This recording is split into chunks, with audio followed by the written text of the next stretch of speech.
Hello, everybody. Good evening, and welcome back to our book discovery group, which we've called Walking into Awesomeness. I'm very, very, very, very excited about it, as you know. Every week, as I go through, as I read the chapter just to prepare and to prepare the worksheets, it is like reading the book all over again. I actually haven't read it since it was published, and I'm really, really enjoying the experience. So thank you very much for being part of this discovery work that we're doing. Usually we start with a victory, with a moment that somebody shared, but today I wanted to start with a question because the question touched me very deeply. So I'm going to read the question, and then if anybody wants to jump in and share an insight, an aha moment, or what we call a moment of choice, a geula moment, that would be amazing. We would love to hear that. But I'm going to start with this question. So somebody shared this. When I have a situation where I feel like there is an unwanted belief inside of me, there's so much resistance even to face it. I feel ashamed of myself for believing in something for believing in it. I feel ashamed of myself for believing in something wrong, and I put myself down. And it causes me to avoid facing it, avoid facing my beliefs.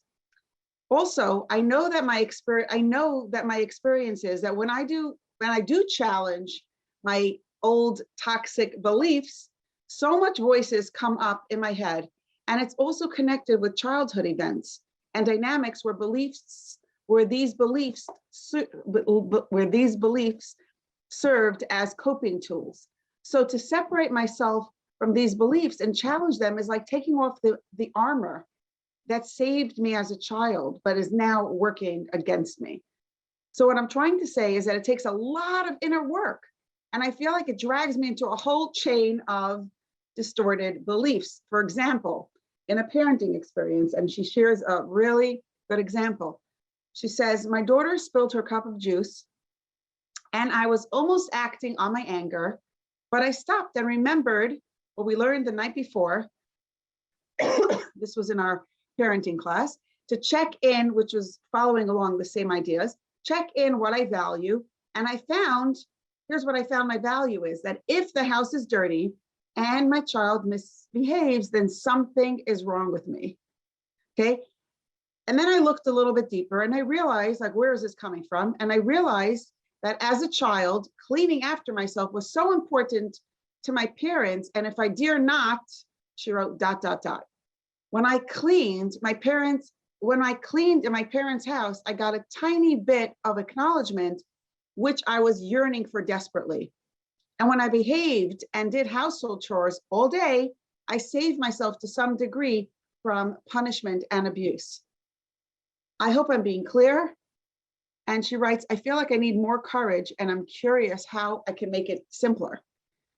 This question literally made me cry because it is so powerful and so clear, and such tremendous courage that this person is already displaying and tapping into. And it's just, I think the question is actually answered in the words that you're saying. You're writing that what you need is the courage to face it. And there's so much awareness that you have. So here's what I want to say. All of what you said is 100% true. It is really difficult to even be honest about what we believe because we've been believing it for so long. So, hey, it's like somebody once shared with me, she's like, I thought I was being hurt, and looking at my own beliefs makes me feel like I had this visual in my head of somebody's, chas v'shalom, she used the visual, somebody stabbing me, and now it feels like I'm the one who's stabbing myself. And that's really, really painful and difficult to look at, and I don't want to go there. And that also, it was like, whoa, this is really, really intense. We need to make peace with our past in the sense that whatever we believed up until this very moment in our lives is exactly what Hashem wanted us to believe. Knowledge, awareness, learning, It's all a gift. Everything that we come in contact with, it's all a gift. You know, sometimes I look at the women in this group and I marvel at how young some of you are. And I think, whoa, when I was in my 20s, I had no idea that there was something called beliefs and values. I had no idea that by changing my beliefs, I could change my life. I never looked at my beliefs and values. And some of you have so much more awareness. And I know the woman who wrote the question is very young. At least it seems that way, right? From the style of the question. You know, so awareness is a gift that we get from Hashem. And when we get a gift, we don't say, hey, where were you till now? We say, thank you for saving me from my personal gullus. Thank you for saving me from my Mitzrayim. Because it's a gift and it's a blessing. And we're so grateful to have it. So don't punish yourself, and don't, you know, I want to just say something else. Also, don't punish yourself. But why shouldn't you punish yourself? Here's another awareness that might be helpful. Anything that's very powerful, the Yetzer Hara is going to try to creep in and hijack it and use it against us. These tools that we're learning, awareness is extremely powerful. It's like turning a light on. And in the light, suddenly we're not going to trip anymore. We're not going to fall into the same pits, because we see how those beliefs are tripping us up and hurting ourselves and the ones and the people in our lives that we love and the people in our lives that we care about so much. So of course we're not going to do it anymore. And the Yetzer Hara does not want that, right? Because the Yetzer Hara doesn't want us to grow. So the Yetzer Hara hijacks it and says, now you're an idiot. Now you're a loser. You're a failure. You're worthless for feeling the way you do. And then we have this, you know, not only are we dealing with our you know, feelings, now we have shame on top of it all. And that is a clear tactic of the Yetzer Hara. So once we know that it's the Yetzer Hara, we could just say, when you're feeling, you know, ashamed of the beliefs that you're discovering, it's like, hello, Yetzer Hara. Hello, Yetzer Hara. One of my kids once told me a joke, and I think I put this in the book actually. They're like, what's worse than finding a cockroach in your dinner plate? And I was like, I can't imagine anything worse. They're like, well, a half a cockroach, wouldn't that be worse? You know, as long as we're finding a belief, we're finding something that we can then detach ourselves from. It's such a gift to find that belief. And the work that you described, like, why am I getting angry at my daughter for spilling her juice? Oh, because I have a belief that if there's juice spilled on my kitchen table, something's wrong with me. That's amazing. Now, where did I get that belief? Do I want it? No. It was tied with abuse. It was tied with dysfunction. It was tied with a desperate desire for love and approval and validation, a desire to be seen and noticed. That's not what I want to do for my daughter. And with that, we can let it go. We can replace it with something else. And yes, it's painful. And yes, there's a certain measure of grief for the child that didn't have what she wanted. At the same time, it's such a blessing to have that awareness now, and to know that there's always a silver lining in that. In other words, if you didn't have that pain as a child, you know, you wouldn't be forced, you wouldn't be that.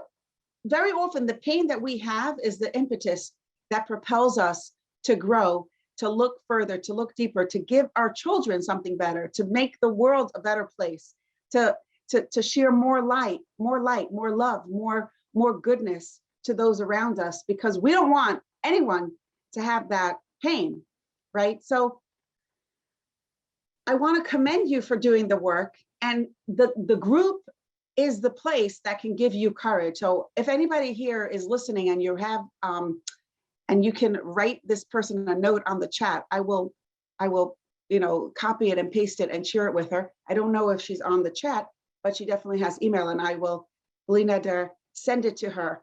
And if anyone has an experience that you want to share that could be comforting and offer courage and strength to this person who's going through this very difficult work, and finding it very painful at times, please share. And with that, we're going to jump into chapter 5. Chapter 5 is really my best. It's because it's really where we start actually doing work. Till now we were doing awareness, and now we're going to talk about how do we actually change those beliefs that we don't want. So how do we let go of the labels? In chapter 5, we're not really talking so much about beliefs. It's really more beliefs about ourselves. But the truth is that these ideas and these tools apply to all kinds of beliefs. Okay, so the opening of chapter 5 is that the more value, I'm going to read from the book, right? I have it here. I'm going to start doing that.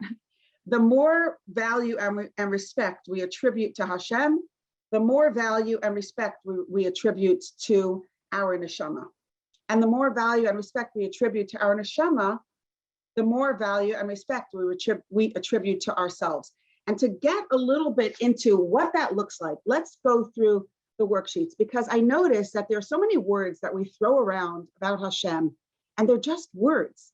But if we take a couple of minutes now together to reflect on what those words mean to us and what they actually represent in real time, I think that when we use those words, it will have more meaning.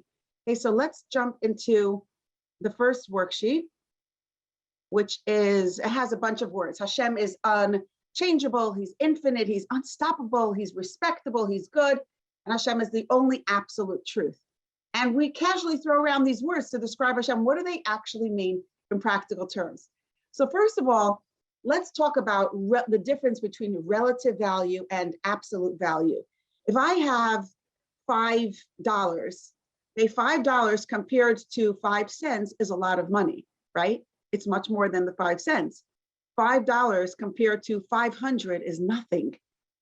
500 is so much more than 5, okay? Now, 500 compared to 5,000 is also nothing. 500 compared to 5 million is really very little. 500 compared to 50 million becomes even less. So that means, I'm using the word, it has only relative value. That means the value of, when I'm saying it's a lot of money, $500 is a lot of money for a cup of orange juice. $500 is nothing when it comes to saving a life, right? It has relative value. The value changes in comparison to other things and other values. It becomes more, it becomes less, depending on what we're comparing it to. And that idea, relative value, relates to every single thing in this entire world. Everything, jewelry, money, talents. You could be the best singer until somebody else is better than you as a singer. You could be worth, you could have so much money, but it's really it's gonna shrink. When inflation hits, it becomes less valuable, less precious, right? So everything in this world has only relative value. There's only one thing in this world that has absolute value. It will never matter more. It will never matter less. It could never shrink. It could never expand. It doesn't change ever. It's absolutely valuable, and that is Hashem. Hashem is the absolute value. Nothing can make it smaller. Nothing can make Hashem smaller. Nothing can make Hashem way more. And that's another aspect of that, is that if we, when you take a cup of water from the ocean, the cup of water cannot even be compared to the ocean in the sense of it's like so much more. It's immeasurably more. At the same time, it's not infinitely more.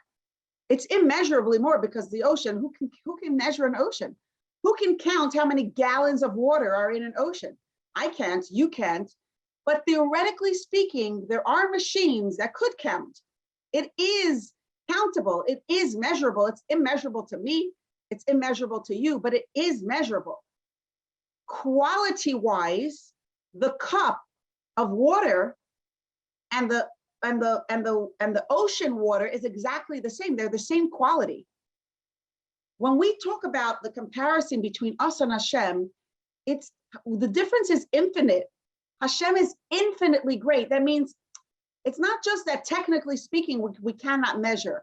Hashem is immeasurable, no matter what machinery we try to measure Hashem with.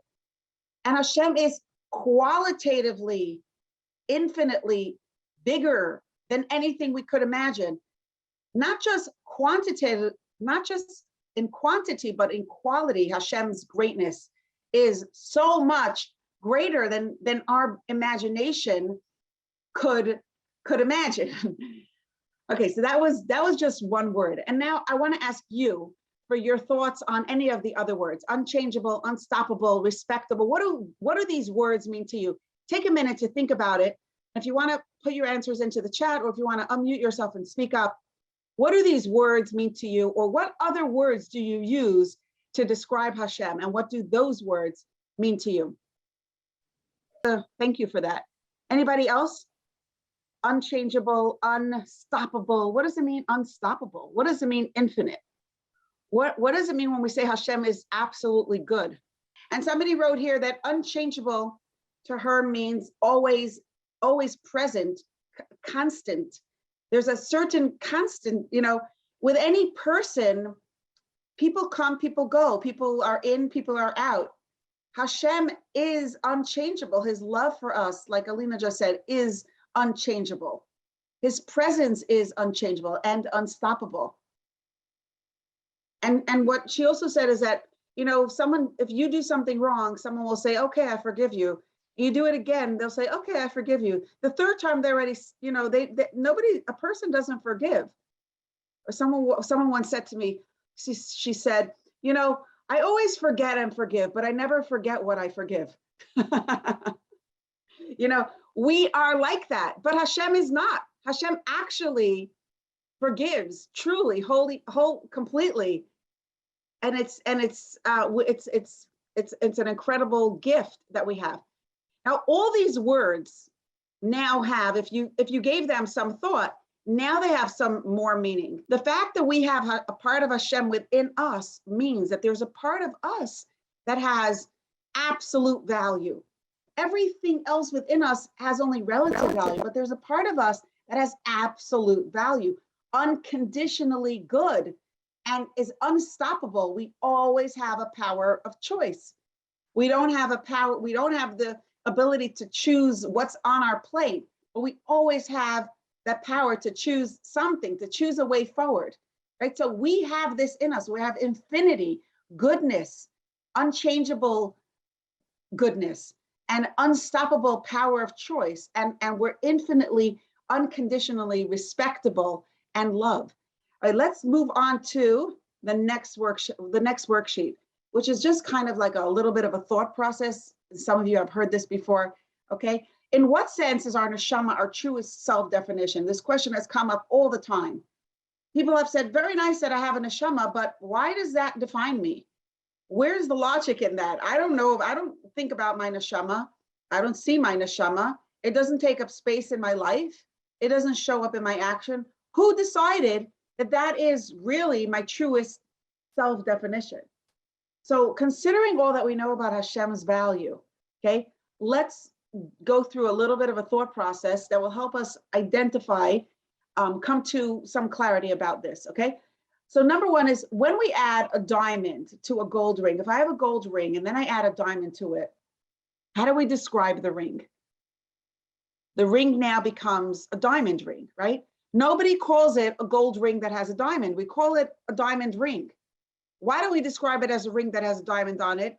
Because that's not how we work. We always identify things by what the detail about it that has the most value. We find whatever it is that's the most important, that has the most value, and that's how we identify it, right? So to rephrase this answer, why do we describe it as a ring that has diamond on it? Because the diamond is so much more precious than the ring. So we call it a diamond ring. It's no longer a ring that has a diamond. It's a diamond ring because the diamond has so much more value. And that is a truth. That's a principle. That's an idea that we can really apply and that we do apply to anything. We don't say, I have beautiful furniture in a house. We have a house with furniture because the house is the most important part. If we have a beautiful frame and it's a $2,000 frame and we put our preschoolers' artwork in it, we say we have a beautiful frame, and I put my preschoolers' artwork in it. But if I have a $2,000 frame and I put inside of it a $25,000 painting, then now it's a beautiful painting in a beautiful frame. You hear the difference? Anything that has relative value will always shrink in the face of whatever has more value. So if we want to apply that principle, then our neshama has absolute value. It's worth so much more than anything else about us. And that's why it's our true definition. And to just do that a little bit more and from a different perspective, imagine if we put everything of value in the entire universe on one side of the scales and a part of Hashem on the other side, which side weighs more? Okay, of course, the side of Hashem weighs more. Hashem has so much more value. How much more does Hashem weigh, so to speak, than all the billions and everything of value, all the diamonds, all the jewelry, all the talent, all the technology, all the, everything value on one side and Hashem on the other side. How much more does Hashem weigh? We can't even compare, because Hashem has limitless value. Hashem has infinite value. Hashem created everything, right? Hashem directs everything. So Hashem is incomparably more precious, more valuable than the other side of the scale. And if we could flip this around to our own selves, imagine if we take everything about ourselves on one side of the scale and we put our neshama on the other side of the scale, which side weighs more? Obviously, it's our neshama. How much more does our neshama weigh?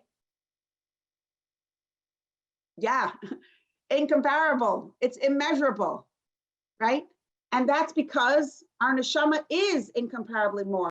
On page 3, based on all of this, okay, if we think about this, if you think about this for 1 minute, I have an actual part of Hashem within me. So what? So what? So what? So what if I have an actual part of Hashem within me? What does this mean in practical terms? If anybody can share some of your answers to this. Because I have an actual part of Hashem within me, therefore I am, or I have what? We have this treasure within us and we don't feel it every second. That's like, how could it be? But it's understandable because it's hidden and it's beyond it's just beneath our consciousness. And it does take conversations like this to remember. And then the actions on a daily basis. This is what, Yiddishkeit is built in a way that we could remember throughout the day, but we have to be conscious of it and intentional about saying Maida'ani and Elikai Neshama and tuning into the treasure. Thank you for sharing that. Somebody posted a question here on the chat that I want to address.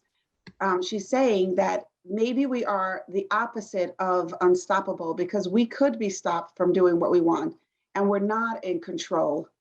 And that's true. We're not in control of things that happen. So I want to clarify what we mean, or what I mean when I'm using the word unstoppable. We have an unstoppable power of choice. That's what's unstoppable about us. We have an unstoppable power of choice, and that is so precious. We have an unstoppable flow of dignity, of worthiness, of holiness, of specialness. That is unstoppable about ourselves.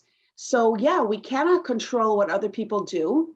We can always take charge of our own behavior and even of our own thoughts and where we're putting our minds. And in that sense, we're unstoppable. And since that's the most important, where our minds are determines where the quality of our life is. That's really the most important part of our lives. So that's huge. That's where the matziv is. That's the when somebody told the Lubavitcher Rebbe that he can't do a certain thing because in my matziv I can't do it. And the Lubavitcher Rebbe looked at him and said, a yid is never in a matziv. A yid creates the matziv.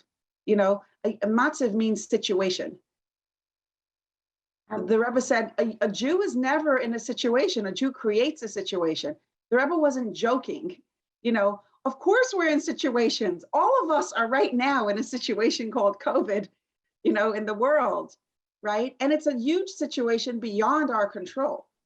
But we each have a situation room in our minds. And that's really what this chapter is about. It's taking charge of the courtroom in our minds and recognizing the power of the decisions that we make in our minds and how much they influence the quality of our lives. And they actually, our whole story is going to be different depending on how we position ourselves in our minds. That is so beautifully said. Because I have a part of Hashem within me, I can go beyond myself at times and do things that I on my own cannot do, but somehow Hashem gets it done through me. So when I step up to the plate, it's so beautifully said, Leah. Thank you so much for sharing that. Thank you. I want to just read a couple of things from the chat because these are such beautiful words. Somebody wrote holiness, security. Because I have a part of Hashem within me, I have within me holiness, security. Somebody wrote, there is no me, there's only him.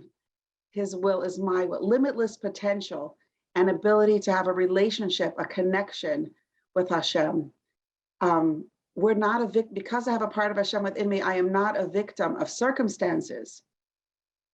These are such powerful insights. Okay, so here's a question. So basically we are everything that Hashem is, and Hashem is only good. So does that mean we are only good too? What does it mean then when someone does have something bad in them? Is that even possible?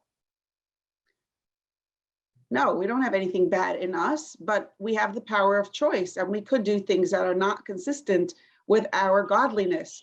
We can betray ourselves. We can be disloyal to ourselves, and betray our holiness and not honor it the way we know we can.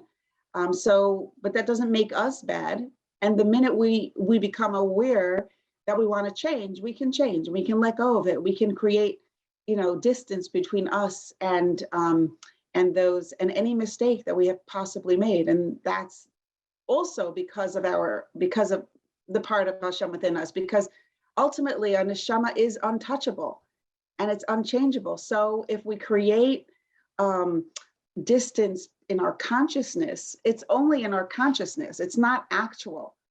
We're not actually minimizing or changing or diminishing what our neshama is. My best visual for this is that, you can pull down your window shade, but you cannot stop the sun from shining. When we do a mistake, or when we betray our godly light that we are carrying, and we're not aligned with it, we're like pulling down a shade in our consciousness, pulling down that curtain that obscures the light of our neshama. But we didn't change our neshama.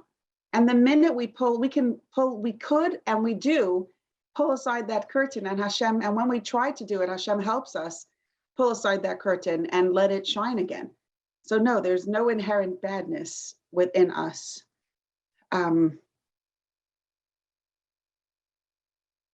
Someone else is asking a question that sitting here in the group, it's so nice to hear these insights, and these words are so beautiful and so profound, but I cannot seem to reach it on a practical level or on a day-to-day level. And that's true because we don't think about it. Anything that we think about takes up more space in our minds. And that's why I want to very strongly encourage everybody to take a moment every day, even a half a minute, 30 seconds, when you're saying Moda'ani in the morning, or when you're davening and you say Elokai Neshama Shanasatabi, my God, my power, the neshama that you placed within me. And we talk about the neshama, tahirahi, it's absolutely pure, it's absolutely holy, it's entirely good, it's perfect, it's whole, it's unbreakable, and it's unstoppable. It's eternally, unconditionally worthy and beautiful. And we talk about who we are every single morning, but we could just mumble jumble the words, or we can actually take 30 seconds and tune into what we're saying and be intentional about it and open our hearts and minds to absorb it. Like really slow down and listen. That's a gift we can give ourselves, and that makes a huge difference over time. That makes a huge difference. Somebody told me that she just did that. She didn't do any of the other work. She just did that. And after even a few days, she said, I think she said 3 days, 5 days, it was a small number. She said already she started seeing herself differently. And already throughout the day, when she, jumped into, when she found herself wandering, she found her mind wandering into negativity and toxic beliefs and everything. She had a light turned on and she was able to see. How we start the day makes a huge difference to how the rest of the day goes. So it makes a huge difference. The Moida Ani in the morning really makes a very big difference. Okay, I'm going to go to the last page because that's this is a huge, this is a great tool. Okay, in the book we talk about how in the courtrooms of our minds, I'm going to actually read. I'm going to read a line that's on page. I'm going to read a paragraph from page 65. Okay, so we're talking about that in the courtrooms of our minds, there's a judge, and that's us. We are that decision maker who determines which rules we're going to live by and subscribe to, and which ones we're going to reject. Okay, we are that judge, and we get to make that choice. So when something happens to us and a label lands in our mind, the courtroom session instantly begins, unceremoniously. It just starts. Okay, and the objective of the court that's in our minds is to decide, is this label true or is it not true? Or how I would say it now, does it belong to me or does it not belong to me? Is this something I want to subscribe to or is it something I'm going to reject?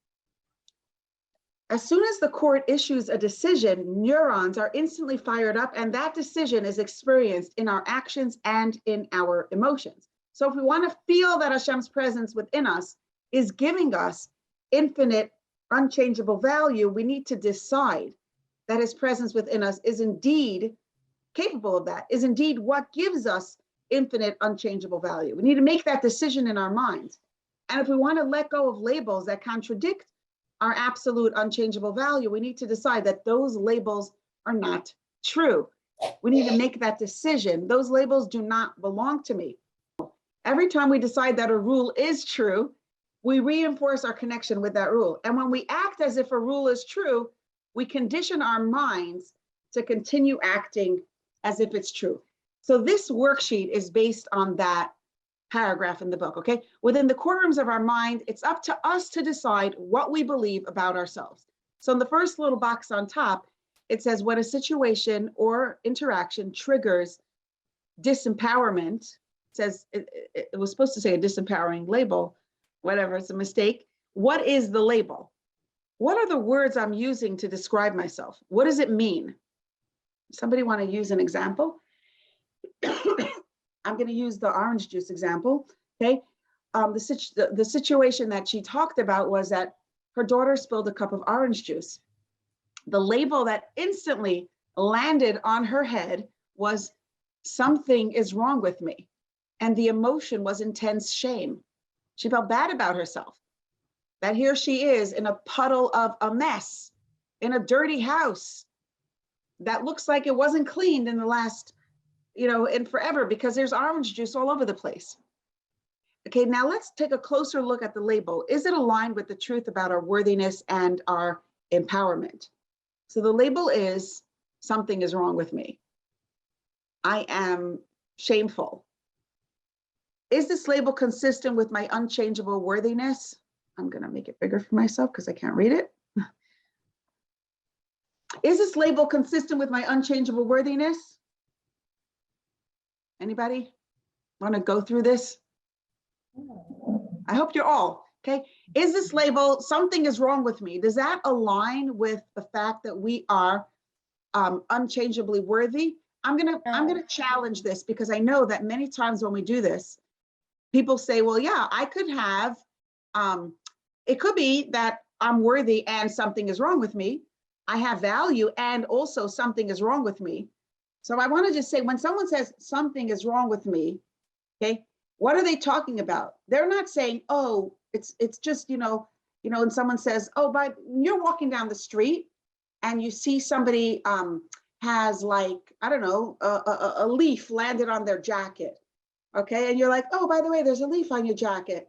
something's not right with your coat, right? You just like flick it off. There's no emotional energy there. There's no emotions at all. It's a technical thing, just flick it off. If orange juice spills and I say something is wrong with me, what I really mean is something deep. It's not just, oh, I just need to fix the orange juice and then all is good. No, something is wrong with me. I'm not worthy. I'm a broken person. I'm not complete. I'm far from perfect. Not only am I not perfect, I'm far from perfect. Something is very off about me. Something is very wrong. Something is not good. I'm bad. So this is 100% not aligned with the truth of our worthiness. When we say something is wrong with me. If we say, well, I need to fix the orange juice, then there's no emotional energy, But if I'm saying something is wrong with me and I feel a sense of shame, then we're talking about something deep and profound, a deep brokenness, a deep and profound brokenness. I'm gonna go back to the next question. So is this label consistent with my unchangeable worthiness? The answer is no. Standing in this label, I want to explain what I mean when I say standing in this label. If you could visualize the label as a box, as a category, as an actual label, as a definitive statement about yourself, that you actually stand in as a position from which you're going to engage in your life. Okay, when you're standing in this label, do I feel my personal value and dignity when I'm standing in this label? I do not. Okay, question number 2 is this label consistent with my complete power to choose? This could be a maybe, this could be, I don't know. But usually when we're feeling like something's wrong with me, we're not owning our power. Worthiness comes with a certain power, with being aware of the power that we have to choose. When I'm standing in this label, this is another way of asking the same question. Standing in this label, is my next choice the most important part of my story? When I'm telling my story, do I realize that the most important part of my story is my next choice, not anybody else's choice? My next choice is the most important part of the story. The more we own our worthiness and dignity, the more we realize that our next choice is the most important part of the story. So when I'm standing in the label of something's wrong with me, that doesn't really feel, it diminishes my sense of value for my power of choice, because I have a diminished sense of value for me. So obviously, if I am nothing, then my choices are nothing. If I don't matter, then my choices don't matter, right? So this disempowering label, and the reason why we want to go through these questions at least once or twice, if you do this worksheet once or twice with a real value that you have, you'll be able to do it in your mind without a worksheet. Okay, so our answer was basically no, okay? So if no, what is the kernel of truth in this label? Every lie has to stand on a little bit of truth. If there was no truth at all, it would be absurd. It would be ludicrous. We wouldn't believe it. We only believe it because it has a tiny little ounce of truth that covers up the rest. So in this example, the little ounce of truth, one second, someone's saying, but we're not perfect, we're human. Or what about when someone else labels us, we can do this exact same process. And the fact that we're not perfect and we're human and we make mistakes, we're not saying that we're perfect. We're not saying that we never make mistakes. What we're saying here is that even when we make mistakes, we're perfect. Even when we because making a mistake is perfectly human, and it's perfectly okay, and it's perfectly all right. It's how we are designed to be. So it doesn't take away from our value. It doesn't take away from our worthiness. It doesn't take away from our dignity or from our empowerment to fix our mistakes and to choose again now. Okay, let me go back to here. Okay, so what is the kernel of truth in this label? The kernel of truth in this label is, from my understanding, and it will, when you do this example, you need to come up with the truth. You have to look at the lie yourself, look at the label yourself, and think, what is the truth? What is true about this for me? But I'm trying to put myself into that person's shoes, or put myself into, if this would happen to me. The kernel of truth in this label could be that, my kitchen is a mess. My kitchen is a mess and it's very unpleasant. Or my kitchen is a mess and it's very messy. It's like all over the place. Okay. In what way can I address this kernel of truth? So if I didn't take on the label, I could just clean it up.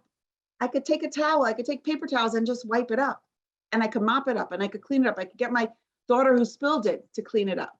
But now our bigger important order of business is to make a decision about the label, to make a conscious decision. Does this, based on all of the above, does this label belong to me or does it not? And the truth is, it doesn't. If we want to be rational about the value of our neshama and the truth about our worthiness, then any label that denies our worthiness or contradicts our worthiness or rejects our worthiness is not true. And if it's not true, it doesn't belong to us, because we are rational people and we don't buy into scams. We don't go for things that are not true. So in the context of this situation, how am I going to let it go? The only way to let it go is to choose something else to believe in this context. So in the context of this situation, what is a true description of myself? I am trying. I am a busy homemaker. I have children who are active and who make a lot of mess, who make a big mess many, many times over. All of these would be a true description that anybody could say is the truth of the situation that is aligned with her worthiness. What is one thing I can do to demonstrate to myself my true description? I could give myself a high five. I could give myself a pat on the back. I could verbally affirm my worthiness. I could verbally affirm that having a messy house is part and parcel of having growing, active children who are, Baruch Hashem, alive and well. That's an action. Those are different examples of actions that I can do. I could do something nice for myself. Standing in my true description of myself, what is one thing I could do to address the triggering situation? Now, from a position of calm, I might even be able to talk to the child who spilled the juice about maybe being more careful next time, or what she could do to try to prevent this from happening again. From a position of calm, from a position of my dignity wasn't touched, my worthiness wasn't touched, now I could just engage in a teachable moment. I can make this a connecting experience, a learning experience, a meaningful connection between me and my child, instead of something that disconnects us and is just focused on the external, dimension of just, in other words, that puts the floor above the child, that puts the value on the floor where that got sticky over the child's heart that needs to be protected and nurtured and loved. A decision about who we are is a decision about how we will be positioned in our lives. It's always that way. If I decide that I am worthy, then I will engage. I'm positioned now in a position of worthiness. I'm going to engage in my life from that position. I'm going to engage in this situation from that position of worthiness. So let's decide that we are carriers of Hashem's light, because with that decision, we can engage in our lives with courage, dignity, and compassion. Now, this is a very simple process. It's basically, I want to review what we just did. We identified the label. We asked ourselves questions about the label, like, does it make me feel worthy? Do I lose my sense of empowerment? Do I lose the value of my power of choice when I'm standing with the label? If so, it's not true.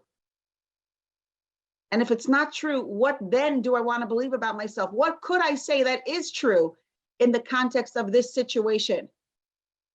And standing in that truth, in that wholesome label, now we want to go back to the original triggering situation and deal with it and engage within it with that situation, address that situation, engage in that interaction from that position of our worthiness, dignity, courage, and compassion.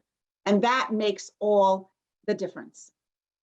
Okay, so that was the worksheet. If anyone has questions, now is a good time. Go back to that example. So I have this feeling that when my house is a mess, I actually feel very ashamed of myself, because I'm going back to that example that I said in the beginning, right? I actually feel very ashamed of myself because, I'm sorry, because it's so deeply ingrained in my psyche that anything less than a perfectly immaculate, spotlessly clean kitchen is dysfunctional and shameful. So I feel ashamed. Now, in what context does that have a place in my life from the perspective of the Tanya? Yeah, the context of that place, I need to embrace it as a part of me. In other words, it is a part of me, but it has a purpose. It's not there for nothing. It's not there to tear me down. It's not even there to trip me or to trick me and to, it's not even there so that I'm going to struggle with it. It's there so that one day I'm going to have the opportunity to make a decision about what is more true and whose voice is going to be louder. In order for me to get past that sense of shame that I have around the less than immaculate kitchen, I need to let God's voice matter more than my mother's voice. Not me, because my mother didn't, that wasn't, this is not my story, but I'm saying this in the example, right? So in a certain sense, we're saying that this part of me is there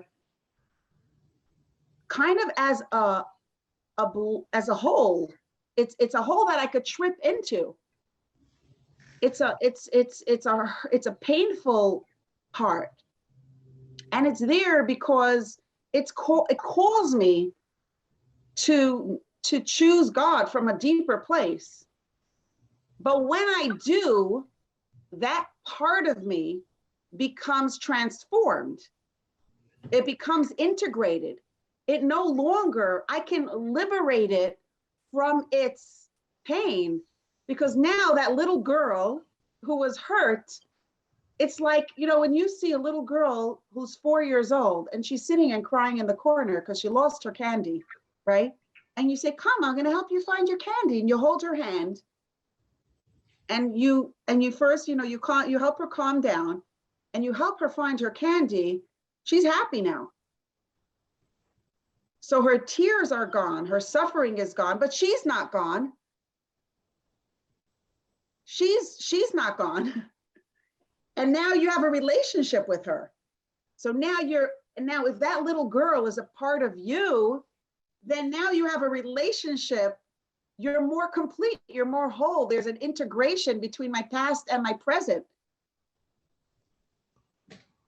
And I think that that's really the best gift we can give our inner child, or the different parts of ourselves, is to elevate them and lift them up and incorporate them into our adult selves, our most godly selves. But that's not a form of rejecting it. I want to just go to, unless anyone else has a question, I wanted to share, somebody on our last group shared something that I said I would come to when we get back, and I copied it and pasted it, and here it is. Someone shared, my parents had a negative perception of overweight people. So when I was growing up, my mother would say, one moment on the lips, forever on the hips. And my dad would say, those hips that hypnotize. And who makes your clothes? Omar, the tent maker? To this day, I feel fat, even though I only need to lose 30 pounds or so. I have been a compulsive overeater all my life. How do I turn my thinking around? And I love this question because it's so real and it's so honest. And I think if everybody will think about it and be honest, we all have labels in our minds that just like this, that it could be from anywhere in our childhood, that we still believe about ourselves. For so many years, I believed I was messy and impulsive and irresponsible, and I'm actually not. But that I just believed that about myself. And how do we let go? How do we change? So I want to hear from you, but my thought on this is that there is no magic. And it's a decision that we need to make in this moment. It's a decision that we need to make about ourselves. We need to do the work that the person who sent in the email was describing in the beginning. She said it takes so much courage to look back and see, what am I thinking? What am I feeling? What's going on inside my mind and heart? What do I value here? And to look at that with courage and to pick it up and say, hey, you know, for you, for the person who's saying that, who asked this question, it's like, am I really fat? You know, and what's my commentary about being overweight? Because I don't think it's the overweight, you know, to be overweight is one thing, but the shame is what's keeping it staying there. The shame is the glue of our toxic labels. Shame is the glue. I'll say shame is the crazy glue of any toxic labels. If we let go of the shame, we have the clarity to make a decision that that label does not belong to us. So if the work of letting go of any label that we don't want is letting go of the shame, that's a commentary. So let's say I am overweight. I can let go of the shame about it. And without the shame, I am going to make I'm a chooser. The best example that comes up for me is when someone shared, and it could be I've said this before, I apologize if I did. She said that she always had this thing in her, this idea in her mind, a belief about herself that she's a slob, a messy slob, and you know, be a hopeless slob. And one time she opened up the cabinet and everything came tumbling out in her kitchen, right on her head. And she said she's been doing this work of letting go of negative labels. And so she became aware of herself saying, oh, I'm such a slob. And in the moment of her being, you know, gonna say, I'm such a slob, she was about to just move on to the next thing or just stuff everything back in and continue. But when she heard herself shaming herself, I'm such a slob, she was like, I am absolutely not. I am a chooser. And this cabinet is messy and I'm going to rearrange it. And she did. And it took a minute or two, but she said she made that decision. I am not a slob. And then she took an action to demonstrate the truth that she wanted to believe. And that's something I think that is the process, to look at that label and make a decision about it and make a, you know, decide what you do want to believe about yourself in context of this situation, and then act on the situation. I think with food, it's very difficult. And so I want to suggest that you change the habit in your mind, like make a separation between the habit in your mind and the habit in your body, because compulsive overeating is a whole different thing. We talked about it a lot in our Tanya learning that we just did, chapters, you know, 13, 14, 15. We were like bragging about this. We were chewing it out because, you know, for me, I also struggle with compulsive overeating, you know, so it's a personal issue. And I think the habit in our bodies is very different from the shame in our minds. But I think the order needs to be, first, we have to let go of the shame and recognize I am not a compulsive overeater. In other words, I am not fat. I have a habit. Okay, then once you're up to there, then we could, you know, talk about how do we change our habits. But the first order of business is to change the way you see yourself, and let go of the shame and let go of the label. And instead of seeing myself as a compulsive overeater, I can see myself as a chooser who has a very difficult habit. Now it's a different work.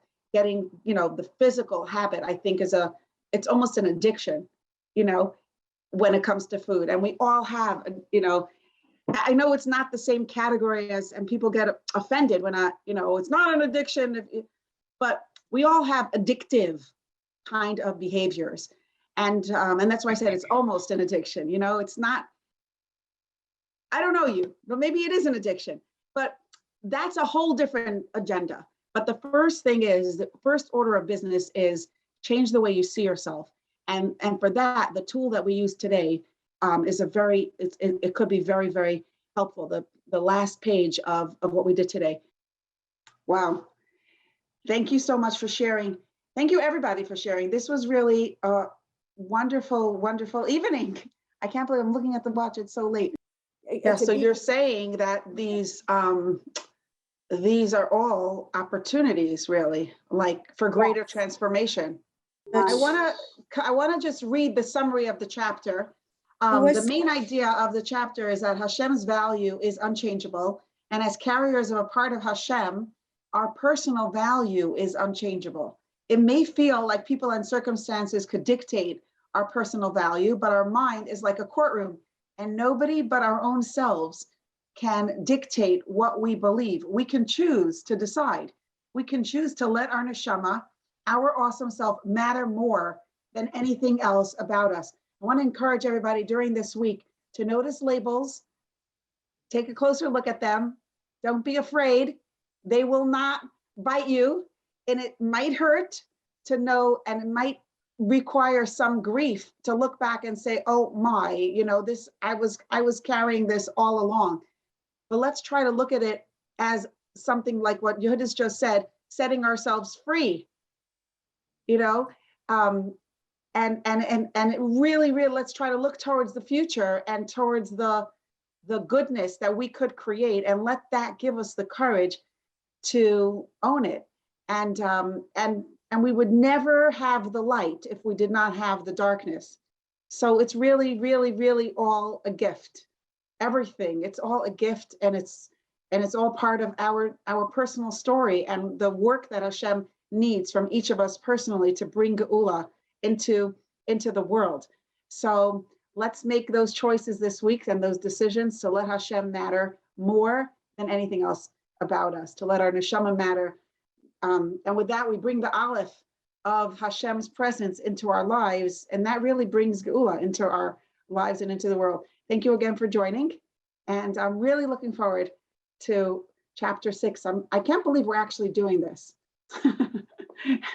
Thank you to everybody who shared, especially the people who sent in those detailed emails. It was really, really, really special, and it's really what makes the group special. So over the week, if you have an insight, a victory, a moment of choice that you want to share, please do email it, shterna@energizeliving.org, so that we can open with it next week. Thank you again.